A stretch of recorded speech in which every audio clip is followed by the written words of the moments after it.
परिसरामध्ये शिबलापूरमध्ये कोणाला म्हटलं का बोलायचं नाही, मी बोलत नाही. जेवढ्याला म्हटलं भाषा नाही, मी बोलत नाही. तबाई पाडला म्हटलं मी बोलतच नाही, मी कधीच बोललो नाही.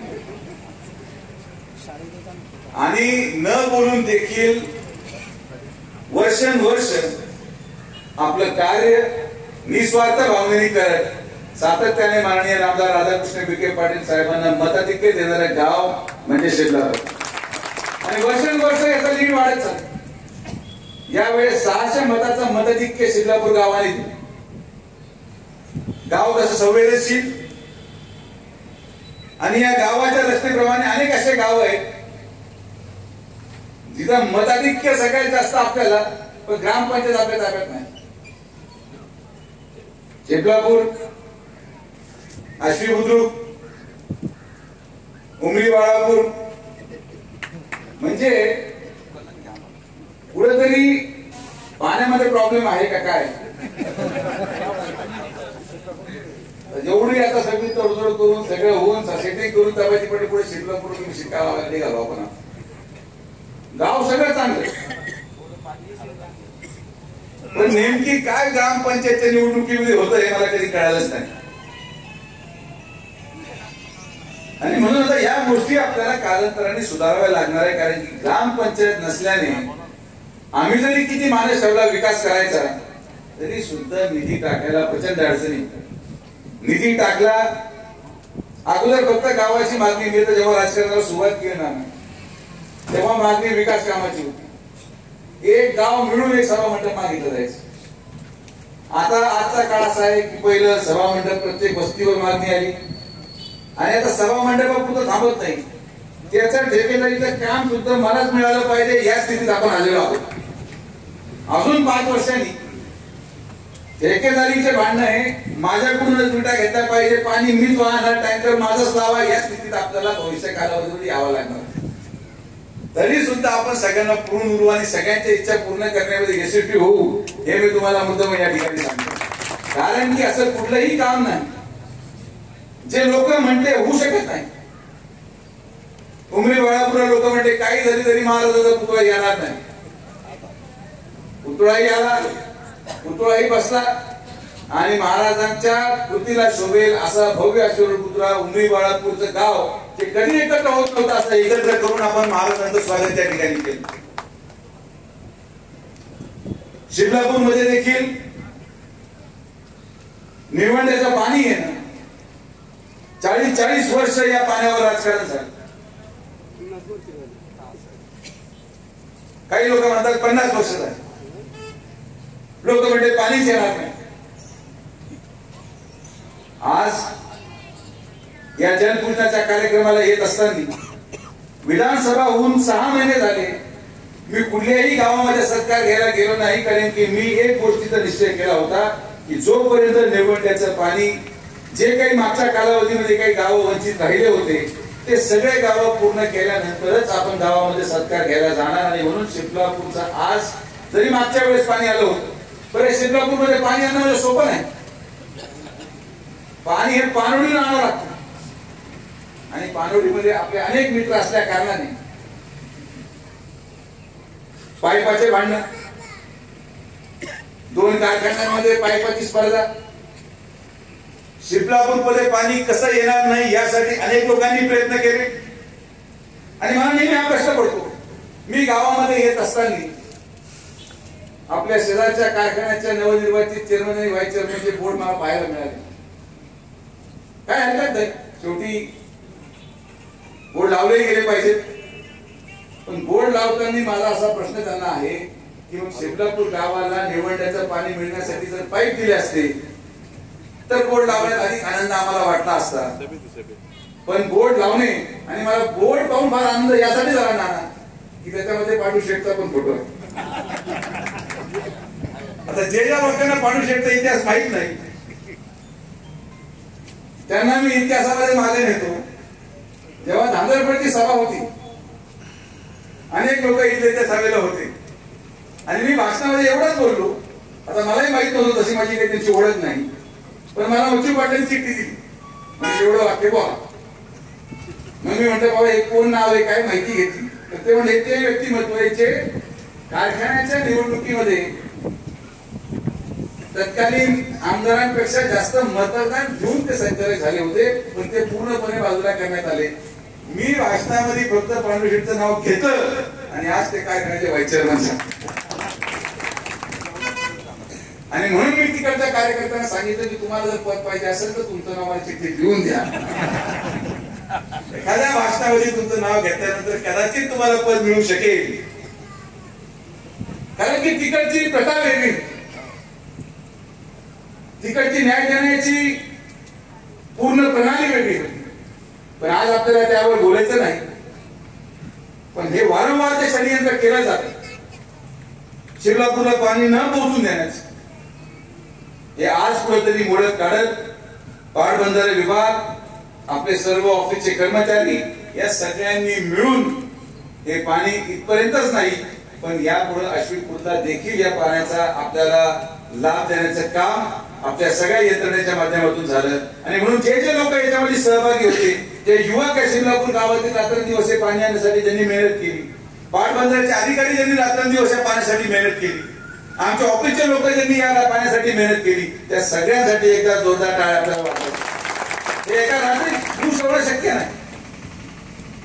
या निवडणुकीच्या राजकारणामध्ये अनेक पैलू आहेत.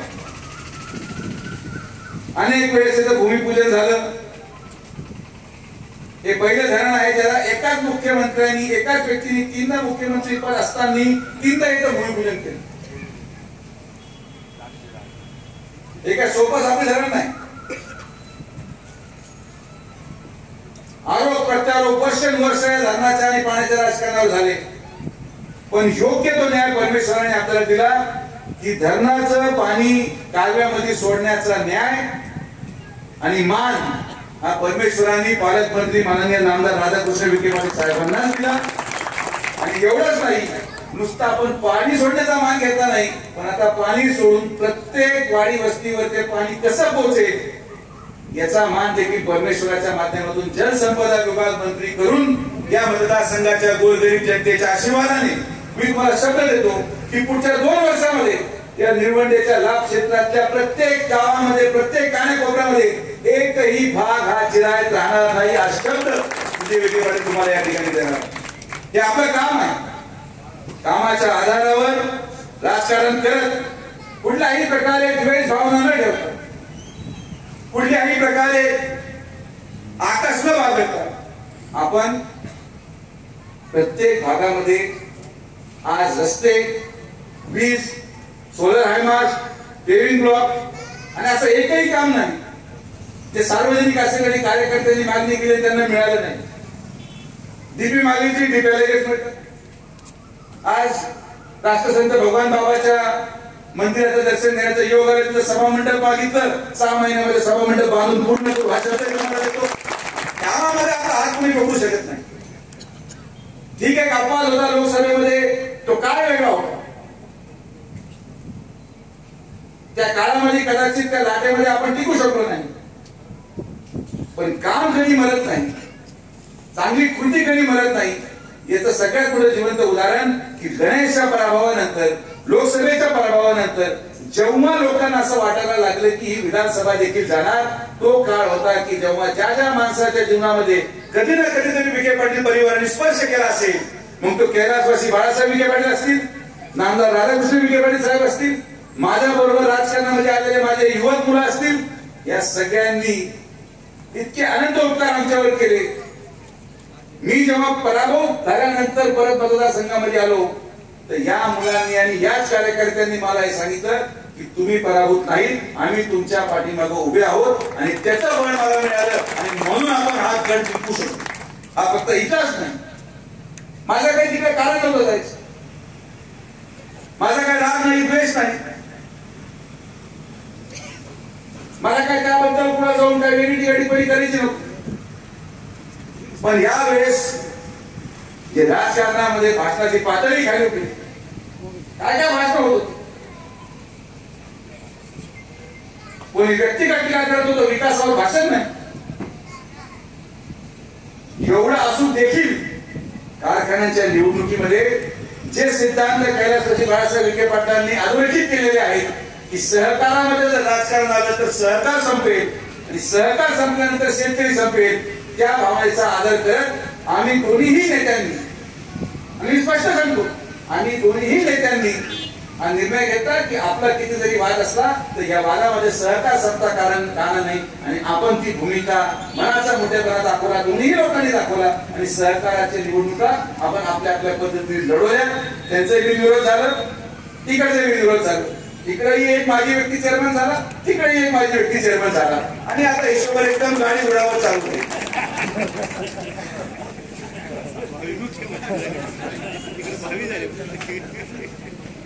आता त्यांनी भावीचं स्वप्न पाहिलं होतं, जोपर्यंत ते मला भावीचं स्वप्न पूर्ण करत नाही तोपर्यंत आपण कशी काय गॅरंटी देऊ शकतो. जनमानसाच्या भावनेवर आधारित विकासाचा आराखडा तयार पाहिजे. द्वेषाचं राजकारण नको, चतुर्थतेचं राजकारण नको. विधानसभा संपली पण आजपर्यंत मी संगमनेर तालुक्यामध्ये साहेबांचा नाते सत्ता ठेवायला मी रद्द केला. म्हटलं साहेब आपण कोणत्या आधारावर सत्ता घ्यायला जायचं, म्हटलं करायचं काय, म्हटलं जोपर्यंत भोजापूर चालीचं पाणी तळेगाव दिघेच्या गटाला मिळत नाही तोपर्यंत संगमनेरमध्ये आम्ही सरकार स्वीकारणार नाही. 2 महिन्यामध्ये भोजापूर चालीचं भूमिपूजन करून 6 महिन्यामध्ये पाणी मिळणार अशा पद्धतीने जोपर्यंत सातूरचा जलसिंचन योजना पूर्ण होत नाही तोपर्यंत सातूरमध्ये जाऊन सत्कार घ्यायचा आम्हाला अधिकार नाही आणि म्हणून या विचाराने राजकारण करावं लागतं.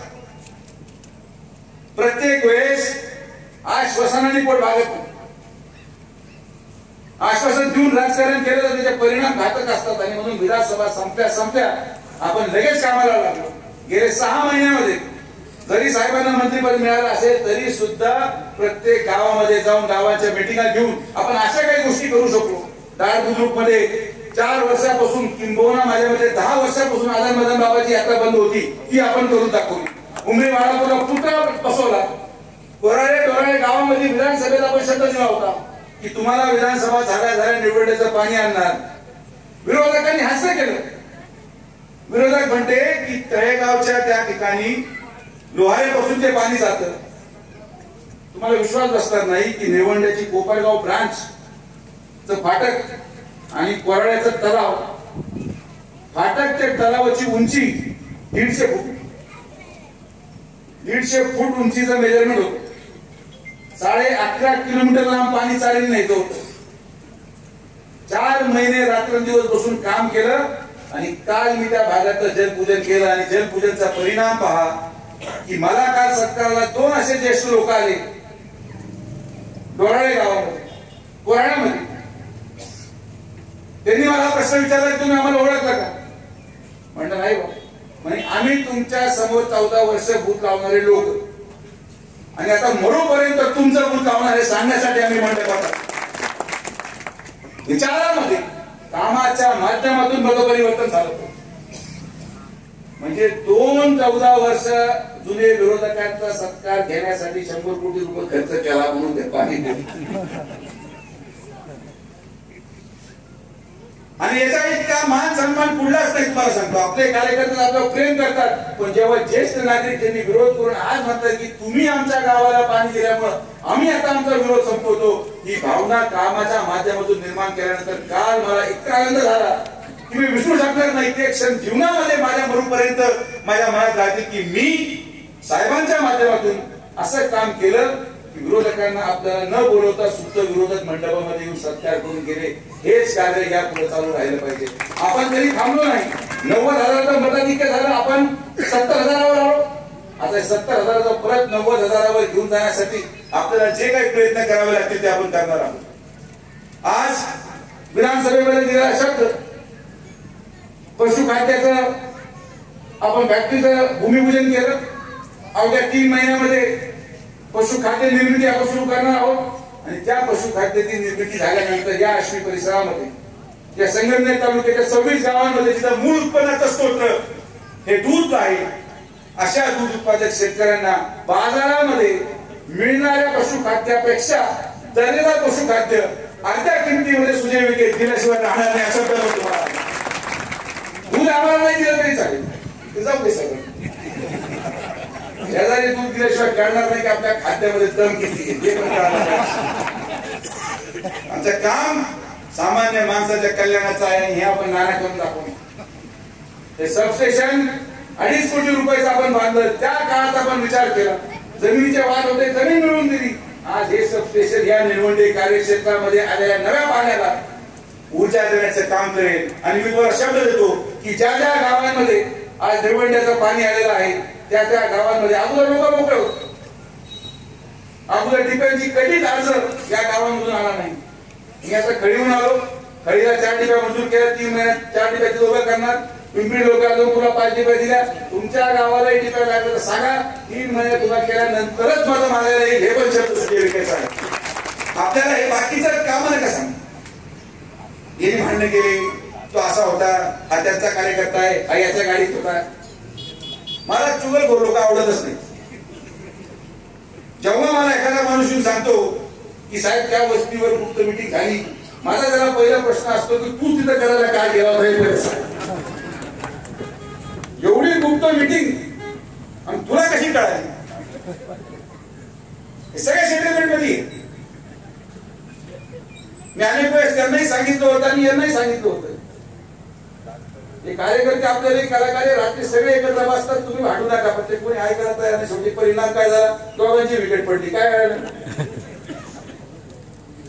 संघर्ष हा मुद्द्यावर असला पाहिजे. पण दुर्दैवाने या भागामध्ये संघर्ष हा कार्यकर्त्यांनी स्वतःच्या स्वार्थासाठी उभा केला. जर आज पाण्याचा मुद्दा विरोध असेल तर आता पाणी तर आलंय, मग जे काही मतदान आज विरोधात केलं ते जाण्याचं कारण काय? याचा शोध आपण घेतला पाहिजे.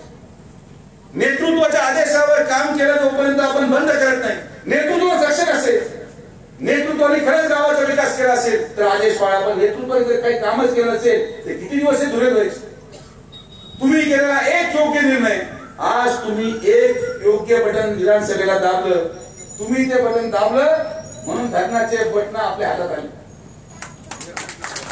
तुम्ही जर ते बटन चुकवलं असतं तर नळ सुद्धा चालला नसतं. कारण की जे मतदान तुम्ही आज समोर टाकलं त्यांचं काय योगदान आहे गावासाठी? 6 महिने तुम्हाला कुठे दिसतं कोणी? निवडण्याच्या या पाण्याच्या संघर्षामध्ये पाण्याची उपलब्धता करण्यासाठी कोणी आलं नाही आणि कधी येणार पण नाही. हे 40 वर्षाची या मतदारसंघामधली प्रथा आहे की नवा पिक्चर जर 5 वर्षाला रिलीज होतो, लोक इथं तो फ्लॉप करतात, तो इथं पडतो, परत नवीन गडी तयार. पण आपण 4 वर्षामध्ये सर्वच भाऊ एवढं काम करून दाखवणार की 4 वर्षानंतर 2029 ला एखाद्याकडे आपल्याला शोधून उभा करावा लागतो की काय? अशी परिस्थिती विकास कामाच्या माध्यमातून निर्माण करणं. विकास झाला पाहिजे, विकासात चालला पाहिजे. आणि आज नुसतं या सबस्टेशनचं काम नाही, पण आश्वीमध्ये अनेक वर्षाचा प्रश्न की चनेगाव दाड खुर्द स्वतंत्र फीडर त्या आश्वी खुर्दच्या सबस्टेशन मधून आलं पाहिजे. आज ते 70 लाख रुपये आपण दिले आणि ते काम देखील पूर्ण झालं म्हणून आज चनेगाव आणि दाड खुर्दची वीज कायम टिकून राहील जाणार. अनेक काम म्हणजे मी काय विकास काम सांगायला आलो नाही, मी नारळ फोडायला सुद्धा कधी येत नाही. हे सबस्टेशन आता मी पाणी पूजन आलो म्हटलं घ्या नारळ फोडून, तू कॉन्ट्रॅक्टर सुरूच करा नका. पुढला काय माहिती कुठे नगरचा आहे का? नगरचा आहे. नगर मध्ये जरा तिकडच्या खासदारी सवय असते. 5-10% दिवस गाडी हलत नाही, त्यामुळे तो विचारतो की मी काय मागतो का काय, म्हणून तो प्रॉब्लेम. आणि त्यांचा उल्लेख करणं गरजेचं यासाठी की या गावाचे आवडते, त्यामुळे त्याच्यावर काय बोलायचं कारण नाही. सगळा हिशोब गोल गोल फिरून आणतो. लांब भाषण करण्यासाठी एवढा वेळ लागतो यासाठी की भाषण संपल्यानंतर इथून उठल्यानंतर त्याला घरी गेल्यावर कळायला पाहिजे की आज माझ्यावर भाषण झालंय बाबा. आपण आपल्या परिसरामध्ये कुठल्याही परिस्थितीत सकारात्मक कामाच्या दृष्टिकोनातूनच काम करतो. लोकांकडून तीच अपेक्षा आहे. कार्यकर्त्यांमध्ये नाराजी असेल तर तुम्ही नाराजी बसून बोलू सोडो. आम्ही देखील काम करत असताना सुद्धा आमच्याकडून नाही होत.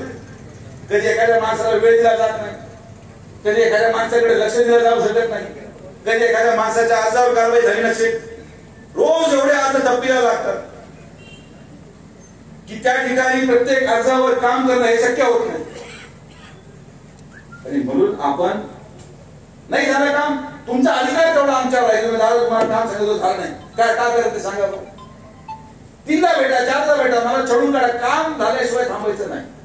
नाही आपण काय करतो, एक अर्ज दिला मग घरी बसून फुगत बसतो, आणि तो फुगा आणि मतदान दिवशी फोडतात तुम्ही. काय झालं, विरोधातही गेले, कामही नाही झालं, काय फायदा झाला ना, तुमचा फायदा ना माझा फायदा.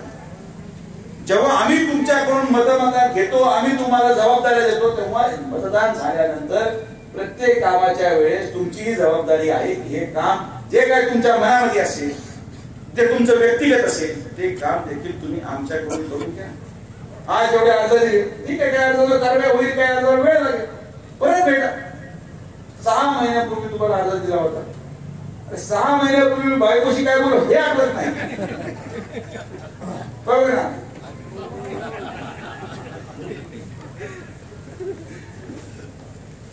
तर आता कसं लक्षात घ्या, जनतेचं एवढं प्रेम आहे, एवढी जबाबदारी आहे, त्यामुळे आपल्याला नाराजी न ठेवता हक्काने आपले आपले प्रश्न मांडले गेले पाहिजेत. नाही सुटले तर नाराज होऊ नका. एक मित्र म्हणून, एक मुलगा म्हणून, एक नातू म्हणून कधीही पकडा. कधी कधी चिडचिड होते, कधी कधी राग येतो, पण माणूसही राग त्याच्यावरच करतो, त्याच्यावर प्रेम करतो. अन्यथा मग राग करायचं काही कारणच नाही. मी प्रेमाने त्याच्याशी बोलतो, त्याचा कार्यक्रमाला लावायचा हे पण तुम्हाला सांगतो. म्हणून जेवढ्या लोकांची कधी प्रेमाने बोलत आहे तुम्ही समजून घ्यायचं की तुम्ही परत ग्रामपंचायतीमध्ये निवडून येणार नाही. कारण की आपल्याला माहिती झालं आहे गॅरंटी नाही, आपल्याला माहिती त्याची गॅरंटी तो आपला आहे. हे थांबले जरा, तू गडबड करू नको. तो म्हणतो दादाने आपल्याला बोललं, जेव्हा मी एखाद्याला चिडून बोलेल समजा तरी मी दादांचा आहे, अशा भावनेत तुम्ही राहिले तर तुमचं काय होईल काय खरं नाही.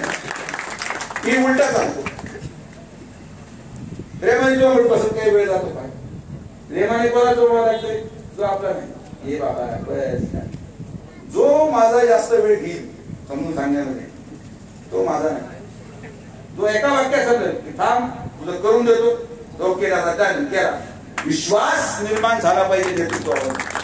या विश्वासावर सगळं कायम आहे की एका तोंडातून निघालेलं वाक्य हे सत्य होईल, या विश्वासाने माणूस लगेच दुसऱ्या माणसाला पुढे येऊन दिलं पाहिजे. नाही तर आपणच पुढं 3 पिढ्या गेल्या, 3री पिढी दिसायची मला, पण आपणही लोक शोधतो, आपणही हिरे शोधतो. या गतीमधून विजू म्हशेसारखा सर्वसामान्य घरातला राहणारा कार्यकर्ता आपण कारखान्याचा संचालक केला, हे देखील आपणच करू शकतो. हे मुलं त्यांनी आपला वेळ संघटनेसाठी दिला, त्यासाठी कोणाचा बाप संचालक असणं गरजेचं नाही, कोणाचे वडील जिल्हा परिषद लढवणं गरजेचं नाही. तुम्ही संघटनेसाठी पळालात, तुम्ही संघटनेसाठी वेळ दिलात, तुम्ही कुठल्या जाती धर्माचे आहे त्याला काही किंमत नाही. तुम्ही संघटनेचे एकनिष्ठ आहात, तुम्ही संघटनेला रात्रंदिवस वेळ देता, तुमचं पण फिक्स. माझ्याकडे शिफारस जाण्याची गरजच नाही. विजूसाठी कोणी झालं नव्हतं. उलट काही लोक आले की याला थांबवा, म्हटलं हे माझा निर्णय एकदम योग्यच आहे. त्यामुळे तुम्हाला जर पद पाहिजे असेल तर माझा दुसरा फॉर्म्युला की लोकांनी तुमच्या नावाला विरोध केला पाहिजे माझ्याकडे, म्हणजे तुम्हाला पद मिळेल. हा दुसरा तिकिटाचा फॉर्म्युला तुम्हाला सांगा. याची शिफारस सगळ्यात जास्त आहे. समजून घ्यायचं की रात्र्या पार्टी होऊन आठवडाभर पार्ट्या झाल्या, सरपंच पदाच्या तिकिटासाठी मग याचं नाव आलंय सगळे शिष्टमंडळ करून. अरे आम्ही सगळे ओळखतो कोण पुढे बसतं, आम्हाला माहित नसतं. आम्हाला आपल्या कार्यकर्त्याचे ब्रँड माहिती आहेत काय घेतात. वर्षभर आम्ही 30-30 वर्ष आपण बरोबर राहिलो, बरोबर काका बोलायचं का,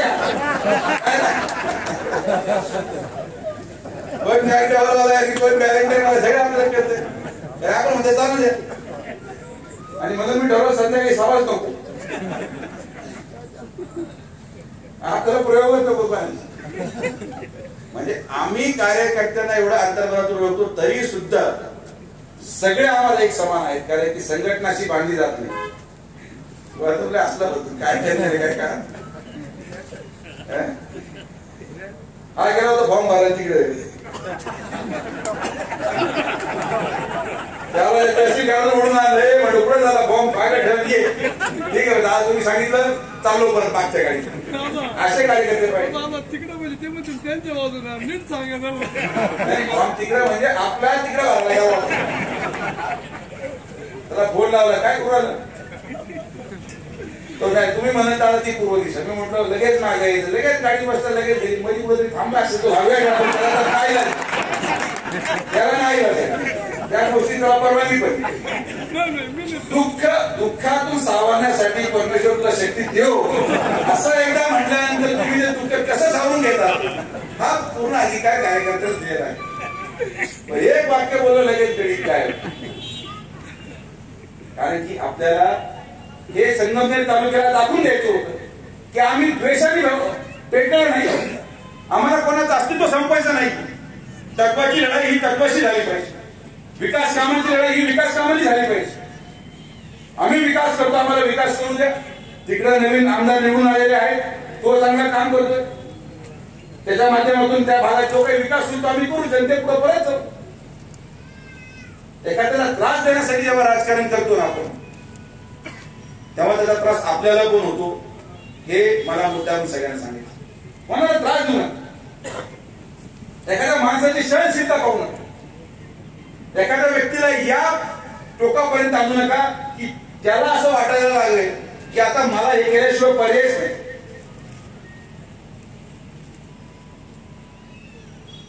त्या क्षणाला तुम्ही जेव्हा आणतात तेव्हा परमेश्वर पण आहे. माझ्या मागे काय फक्त नेते किंवा पक्ष नाही माझ्या मागे या मतदारसंघाच्या प्रत्येक गोरगरीब जनतेचा आशीर्वाद आहे की कितीही संकटामध्ये मी आलो तर मला बरोबर तुमची आशीर्वादाची ताकद पहा की तुम्ही जे सगळे समोर बसलेले आहात की 3 महिन्यापूर्वी लोकसभेच्या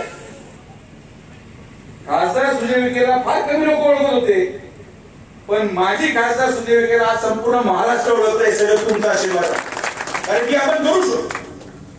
आपण हे करून दाखवलं कामाच्या माध्यमातून आपल्या सगळ्यांच्या माध्यमातून. किती वेळ लागला 6 सवा फक्त मोजून.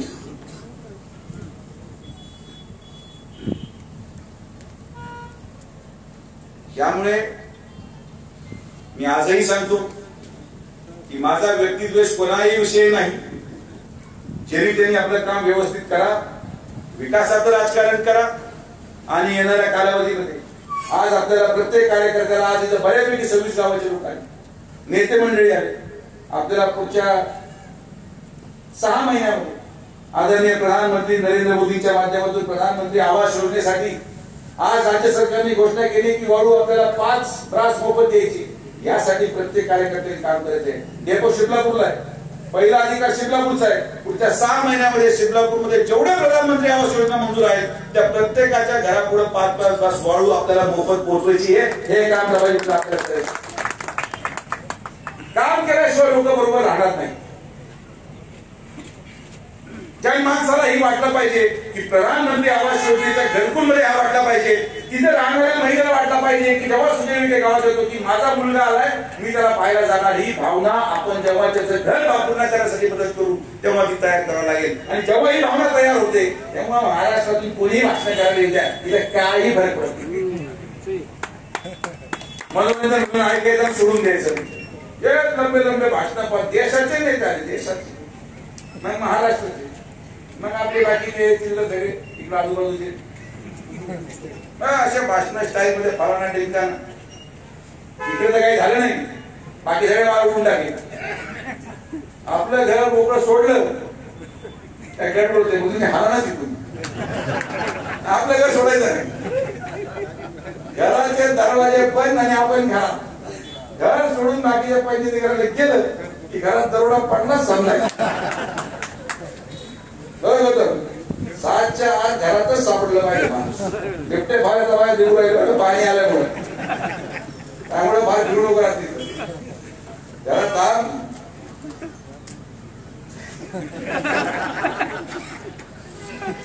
मला आनंद आहे की आपण सर्वजण एवढ्या मोठ्या संख्येने आलात. एक परिवार म्हणून आपण सगळे आहोत. वाद विवाद होत राहतील. कोणाला तिकीट मिळेल कोणाला नाही मिळणार. कोणी पंचायत समिती सदस्य होईल कोणी जिल्हा परिषद सदस्य होईल कोणी नाही होणार. काय या पदांच्या पाठीमागे पडू नका. मी अक्षरशः तेव्हा चेअरमन पद मलाही मिळालं, मी सोडलं, पण नाना संधी मिळाली, आता परत माझा नंबर लागला. माझं मॉडर्नायझेशन पूर्ण झाल्यावर, कारखान्याचं नूतनीकरण पूर्ण झाल्यावर मी हे पद सोडून दुसऱ्याला बसवणार. पदामध्ये जर मी असतो तर खासदार हे नाव माझ्या पुढून गेल्यानंतर मी अक्षरशः रडलो असतो. मला काही फरक पडला नाही. आज 3 वाजला, 4 वाजले, 5 वाजता आपण या चौकात आहोत. एखाद्या मंत्र्यांनी एवढी गर्दी रात्री करून दाखवली, एवढी आपण 5 वाजता करून दाखवली. गर्दी ही लोकांमुळे, पदामुळे येत नाही, गर्दी माणसाच्या कामामुळे येते. आणि माझ्याकडे आलेली प्रत्येक गर्दी ही मी कमवली. कैलासवासी बाळासाहेब विखे पाटलांनी कमवली, नामदार राधाकृष्ण विखे पाटलांनी कमवली. कमवलेली गर्दी ही कष्टाने आणि कर्तृत्वाने कमवावी लागते. सगळ्यांना सांभाळावं लागते. जिम्या गोमा, हा विरोधक, तो आपला नाही, हा आपला नाही, तू पण ये, तू पण बस, गाडी तू टोक्यावर बस, तू गाडीत बस, तू मागे शूटर बस, तू टायर खाली जा, सगळं सांभाळ. माझी 2च विनंती आहे की मी एकदा बसलो असतो ना, बसल्या बसल्या अर्ज आहे. लोक कसे करतात, पहिला जण तिला अर्ज देतो, त्याच गावाचा दुसरा माणूस गाडीच्या फाटकाजवळ उभा असतो, त्याचा तिसरा माणूस गाडीच्या चौकामध्ये, आणि चौथा माणूस तिसरीकडे पुढे गाडी थांबत कानात बोलत नाही. मला कानात बोलले लोक आवडत नाही. जरी तुम्ही बोलता तरी शून्य कारवाई करणार. अरे छातीत ठोकपणे बोललं पाहिजे. जर आपला कार्यकर्ता चुकत असेल आणि विरोधकाबरोबर दारू पित असेल, सांगा की दादा हा विरोधकाबरोबर दारू पित होता, याला विचारा. त्याच्या समोर बोलायची हिंमत ठेवा, तर संघटना बदलेल. कानामध्ये सांगून काय उपयोग नसतो. मी तुम्हाला सांगतो की गद्दार जो गद्दारच. जर आपला माणूस संघटनेशी गद्दारी करत असेल, आपला माणूस अशा कुठल्या व्यक्तीला पाठबळ देत असेल जो गद्दारांबरोबर रात्री बसतो, हाकून टाकतो. एवढे पुढारी गावात झाले, एका बाजूला करून दुसऱ्याकडे तयार करून काय करायला लागेल. कानच लागू नका.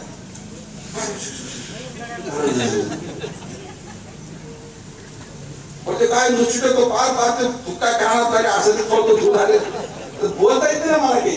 हा काय बोलव, गाडी दडपून एक जण पडी खिडकी झाली म्हणते काय करा. मन मोकळेपणे बोलत चल, तक्रारी करू नका.